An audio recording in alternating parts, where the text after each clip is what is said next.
On today's episode of the DeRaud-Messinger Show, we're back and we're predicting Colorado State doing versus number 4 Texas. Longhorns fans, when was the last time you saw that to start a year? Dylan, it's been forever. Now, to begin, as always, we have some basic game info for everybody. The game is Saturday, the 31st of August at 2:30 p.m. Central Time at DKR in Austin, Dylan. Nothing has changed there. Televised on ESPN. Texas is favored most recently by 31.5 points. Now, Dylan, that's all the info. How do you feel about this Colorado State defense in your scouting report? Yeah, Devon. I mean, when we look at this Colorado State team, I would not say, based off last year, that defense is going to be their bread and butter in this matchup. Just from the outside view, I don't think they have statistically, any bread and butter last year. well, but that's why we do these deep dives, Devon, to really figure out where are some spots they could improve on this year. And when it comes to the defense, it's going to be a little hard because they were 98th out of 133rd, Devon, according to College Football Reference, when it came to points per game at 29.6, while also being in the bottom half, or better yet, bottom like three-fourths or so in yards allowed per game.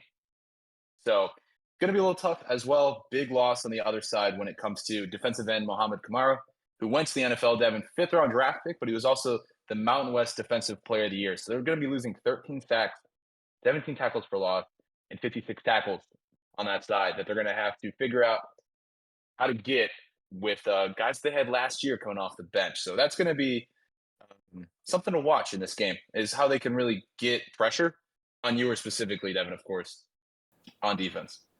Yeah, Dylan, Colorado State's going to need to do that in order to have any sort of success. I know Texas, of course, has had running back issues in terms of just injuries as of late. So Sarkisian ideally is not going to have to use blue too much in this game. So trying to get some pressure on yours so that they're going to have to lean on blue would quite, honestly be ideal for them. Now, offensively, Dylan, I know you listed a not so pretty stat. Well, I'm going to do the same on offense.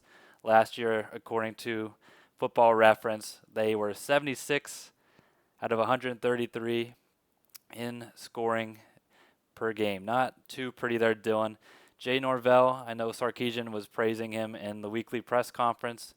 It's rare that you don't find that, Dylan, in all honesty. But Oh, this guy. Norvell, of course, challenging some people last year. Somebody at Colorado, not to be named. And Dylan, did he pull it off? He did not. It, They came very close, though. but It was a great game, but that was a game, Devin, where specifically Kamara off the edge was a huge disruptor against a really porous offensive line for Colorado. But they're not going to have that same offensive line, and they're losing that star power up front. you just needed to plug the defense again, and I respect that, Dylan. But Thank you. no, jokes aside about bread and butter, the bread and butter earlier that I was referring to for this team is redshirt sophomore quarterback Braden Fowler Nicolosi. Dylan, he's from the Texas area, of course. Alito, I shouldn't say Texas area. He is from Texas. He's from Alito. I covered one of his championship wins, Dylan. Alito, of course, is doing that every year. But he has quite the rapport with Torrey Horton at wide receiver, and he's back. But other than Horton, production just does not exist right now, Dylan. But a Baylor transfer wideout in Armani Winfield, which might sound familiar for a lot of Longhorns fans, was a highly touted recruit out of the state of Texas, was thinking about Texas, ultimately did not go to Texas. But Dylan, here you go. He got, that DKR opportunity in the Colorado State uniform. He's probably going to be the second guy to look out for behind Horton. But on the running game side, Justin Marshall, Dylan, last year finished the season out strong. But overall for Colorado State, it just was not pretty. No running backs tallied over 400 rushing yards. And so in this game, expect Nicolosi to be throwing the rock, Dylan, against a Texas defense in the secondary that crickets was not there, especially in the Washington game. An early test, a manageable test for them, but an early test. It's going to be exciting to see how this Texas squad has improved against a decent passing attack. Nothing crazy, but Nicolosi last year put up a little over 3,400 passing yards, 22 touchdowns, and 16 INTs. So his ratio, Dylan, in terms of touchdowns to interceptions, not great. So that's something to see if Michael Taft can get another pick in his arsenal. But yet again, they had a whole offseason improve, and Fowler Nicolosi is a young quarterback as well, so I'd assume he's gotten better over the offseason too, just getting more reps with his guys.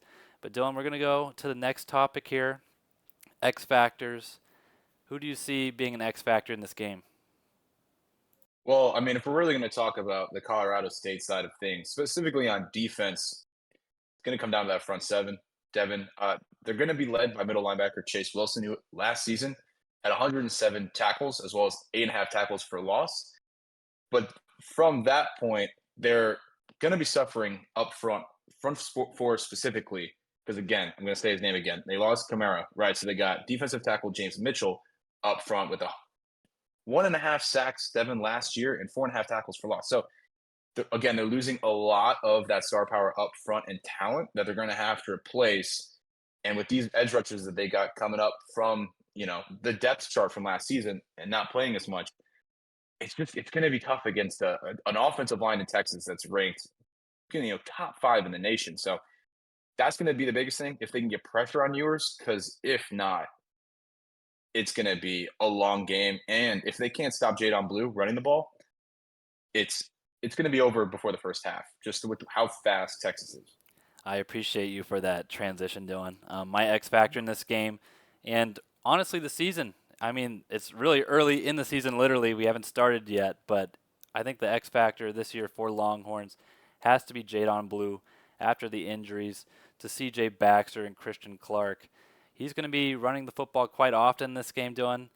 I mentioned that Sark probably doesn't want him to be running the football too often on Saturday against Colorado State.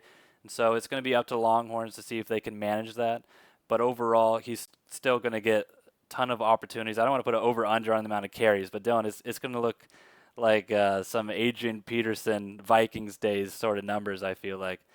But yet again, that's offensively my X factor, Blue. As we discussed, yours, if the pocket's clean, he's probably going to be putting up quite a big show just offensively with all the weapons he has. But on defense for Texas, doing a group that we love, but just needs to get their high-end production to be there, and that's the defensive ends. You got Burke, you got Sorrell, and Anthony Hill is playing on the edge at times. I think he's going to be a little bit more in the middle this season, but you got the tools. Can you get the quarterback down? Fowler Nicolosi and Colorado State aren't really threatening you with too much down the field, Dylan, and even in the running game. So I wouldn't be surprised if Texas is able to send more defenders into the box and just rush the quarterback or just plug up the gaps. But let's see if Colorado State is this the game where they can finally break through that sack column and get some yet again on the paper production out of those guys. Now, Dylan, we got the next one where sometimes you're a little mean. We're going danger level here. What do you think the danger level is in this game? I mean, for Texas, I got it at a 1. Season opener. Let me set the stage, Devin, because I don't know. Maybe you haven't thought about it enough. Close your eyes. Think about it this way: season opener, right? Place is gonna be buzzing, and season opener specifically with an SEC team. They're starting the season off as an SEC team, Devin.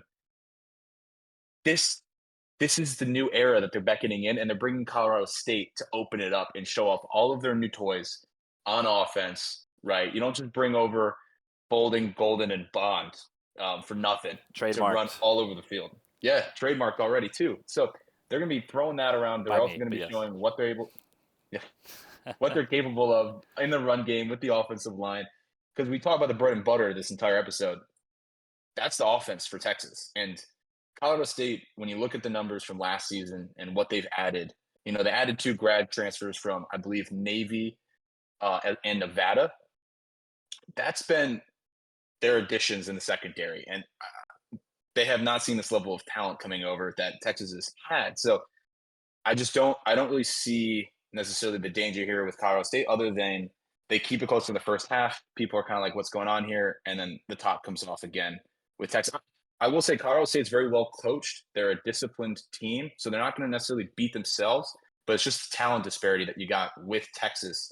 And I think the biggest thing when looking at this game is going to be how Texas's defense shows up, because we're going to be talking later on the season defense is how you beat Texas ultimately. But when you talk about Colorado State's offense, they don't have enough power there for me to go into 2 or 3 kind of danger level stuff.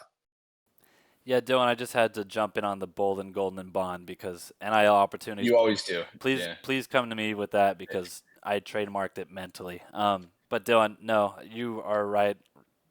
Beautiful. I don't want to add more because I'm going to slander you in a second here by accident. But last year's Texas team, Dylan, defensively, that is how they won games. This year, it's going to look to be on the offensive side, which is quite a bit of a flip. I mean, we talked about Bolden, Golden, and Bond. Yet again, my apologies. Not enough sleep to get that out in the flow. I'm telling you, it'll ring on the advertisements, Dylan. But they are going to be just racking up the receptions, yards, touchdowns, and all that this year. If everything goes to plan, everyone stays healthy. And then the running back room with Blue. Behind Blue, it's a bit of a question mark, but Blue showed enough of promise that I'm not really doubting of his abilities at all, Dylan. And just the running back room for the Longhorns. I mean, it's like striking gold every single time you hit the earth, Dylan. It's been beautiful. But yet again, last year could rely on defense. This season, we're gonna have to see if the secondary is improved. They have some new names, new faces there, but a lot of continuity as well. Now, of course, that can be good or bad. There's going to be, a higher chemistry level Dylan back there. But also, I've brought up one of my theories. If the unit was bad last year and you have the same guys this year, it doesn't always improve. So we'll see how that works out against Colorado State. Yet again, I think this is a manageable opponent for them.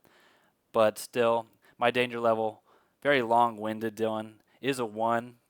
But I mentioned all those questions though because while I don't think Texas is in danger to lose this game, there's a lot to watch. And I think it could be rocky at times, Dylan. I don't anticipate that, but just watching Texas last season, even in the games they ended up winning by 2 or 3, it was close for about 2 or 3 quarters. I yet again don't think that will happen this weekend, just based off how Sark has talked about this game, Dylan, even talking about how he wants to play Arch at some point and not really alluding to win. He's going to be playing Arch. I think that's kind of in their mindset too. And it's the John Wick mentality. But Dylan, predictions, how are you feeling here? What's your score prediction? Again, this is a fun game to really see again how all this talent from the transfer portal that they got from Alabama, specifically on offense, th- how it's all going to gel together. Because honestly, I'm not sure that with the chemistry that they've built over the offseason, like, is there any reason why Jonte Cook's not like the wide receiver 1 coming into this? Because he's got the connection already with Ewers from last season. They've had deep balls. They've right positive plays last season that were like, oh my god, like Cook's got the stuff, and they let him fly. And then Gunnar Helm is there as well. When we're talking about, obviously the new shiny toy with Knee Black coming over. Helm is another guy that Nye Black. Ewers has been Nye Black. Okay, It's all right. again, Gunnar Helm. We're gonna stay on that path. Yeah, oh, reliable. So like I feel like with this game, Ewers is gonna be relying heavily on them as he kind of gets into the flow with the other guys they've added on offense, specifically in the receiving core, right? Jadon Blue running all over the place with that offensive line is just gonna be able to open up the entire offense. And then I'm just again really curious about what this defense. Obviously, we'll get into it later on as the season goes, but it can't be understated enough the talent they lost, Devon, up front with Sweat and Byron Murphy. Like that was probably the 2 greatest seasons by a defensive tackle, right? Like a combo of them Oh, for that we've sure. seen in the NCAA last season, and they're losing that. And then they're going into the SEC. So that's what I want to see. They're going to take care of business. I have Texas winning 45-14, but I'm curious on how they take care of business. Is it purely offense, or is the defense just laying waste to Colorado State? Because if they can come out and look like a balanced unit at least, and get those reps in together, and not show any chinks in the armor, that's going to be good going into week 2. Yeah, Dylan, we talked about the flashy names at wide receiver, the NIL names, but you mentioned a good point there too. Jonte Cook, I mean, just on the field in terms of the regular season, Dylan, not too much appearance-wise last season, but a whole year Well, under. he's playing with Worthy and Adonai Mitchell, so Yeah, that's there's another two great receivers leaving as oh well. exactly. Texas lost pretty much all their production receiving wise, but Jonte still was in the room learning the playbook, had an extra year over everybody. And honestly, we won't really know, of course, how that all shakes up in terms of playing time until the season kicks off, and honestly, even more so a couple weeks in because things are subject to change.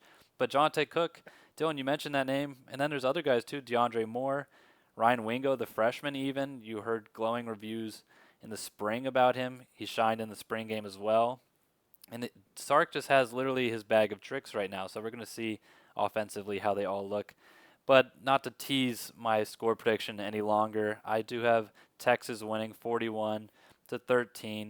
And I'll talk about it a little bit here, Dylan. Quinn Ewers, expect a good field day from him. He's going to be able to utilize yet again all those toys that Sark has acquired, quite literally acquired this past off season, and then some of the guys that we mentioned, of course, through recruiting.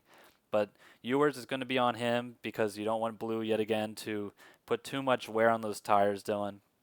And then defensively, we talked about some of the guys. Can the secondary step up? Can the edge rushers, Dylan, like we mentioned, can they get to the quarterback? Trey Yeah. Moore, the new ad from San Antonio, of course, is on the roster, and that's a good pairing for the Longhorns. But just in this game, too much firepower for Colorado State. But Dylan, we say that, and things have been close in the past, so you never know. You never know.